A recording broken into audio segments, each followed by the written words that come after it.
그 내년 예산에서 법인세율 대폭 인하 등 부자 감세안과 서민 관련 예산은 왜 이렇게 많이 그 대폭적으로 삭감했는지 납득하기가 어려운데요.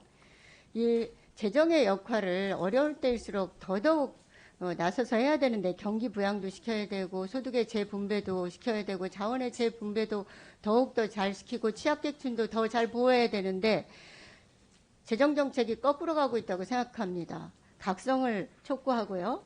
재정준칙이 필요 없다는 것이 아니라 지금 왜 해야 되는지 전혀 설득력이 없습니다. 통과될 것 같지도 않고 논란만 많은 이 법안들을 계속 내놓고 있는데 그 재정당국의 이런 행태도 이해할 수가 없습니다.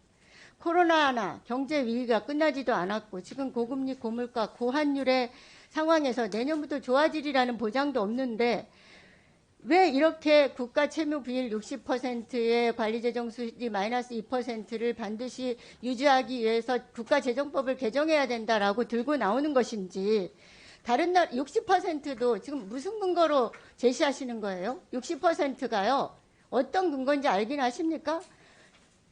공무원들이 거의 답변 못합니다. 90년대 중반에 유럽연합 만들 때 평균 채무 비율이 60%였어요. 지금이 언젠데 그때 기준을 적용해서 60% 넘으면 안 된다 어쩐다 합니까? OECD 평균 130% 이상의 채무 비율이 높아진 지가 몇 년이 지났습니다. 지금 코로나 겪으면서 훨씬 더 높아졌어요. 우리나라 50% 정도밖에 안 되지 않습니까? 근데 왜 60%를 들고 나오고 지금 관리재정 수지 마이너스 2%를 목표로 한다라는 건 더 옥죄는 겁니다. 기재부 마음대로 지금도 하고 있지만 앞으로는 더욱더 기재부가 알아서 자지우지 다 할 테니까 국회도 관여하지 마. 이거나 마찬가지예요. 재정규칙 지금 들고 나오는 것 자체가 시대착오적일 뿐만 아니라 여러분들이 그렇게 추앙하는 미국 재정준칙 없어요. 페이고 준칙 정도 있는 겁니다. 일본도 없어요. 중국도 없고요. 유럽 외에는 거의 없는 나라들이 대부분이라고요.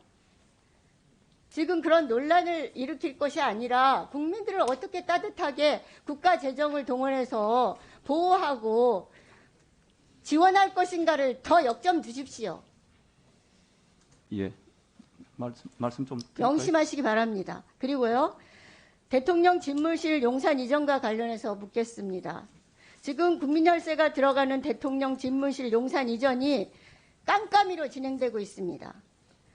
기재부 장관은 대통령 집무실 용산 이전에 총 얼마가 들어가는지나 알고는 있어요? 윤석열 대통령이 예비비 496억은 전부 다 기재부가 뽑아준 거다 이렇게 말했습니다. 그런데 496억 외에도 국방부, 행안부, 경찰청 등을 동원해서 300억 이상의 추가 예비비가 들어가고 있다라고 보도되고 있습니다. 사실입니까?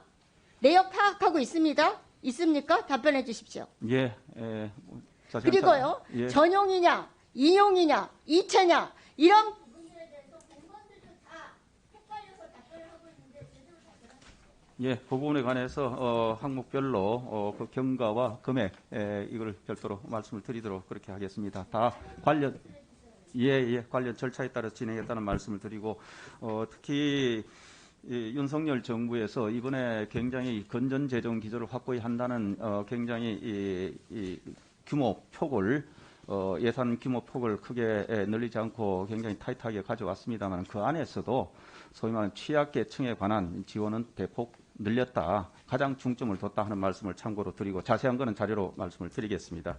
그리고 재정 준칙과 관련해서 저희들이 알기로는 100개국 이상 그리고 OECD 국가에서는 튀르키예와 우리나라만 재정 준칙이 없다. 독일은 헌법에까지 재정 준칙이 들어가 있다는 말씀을 드리고 또 우리 소위 말하는 비기축 통화국이라는 국가들이 현재 국가 채무 비율이 대부분 50% 중반입니다. 자세한 건 별도로 자료로 말씀드리도록 하겠습니다.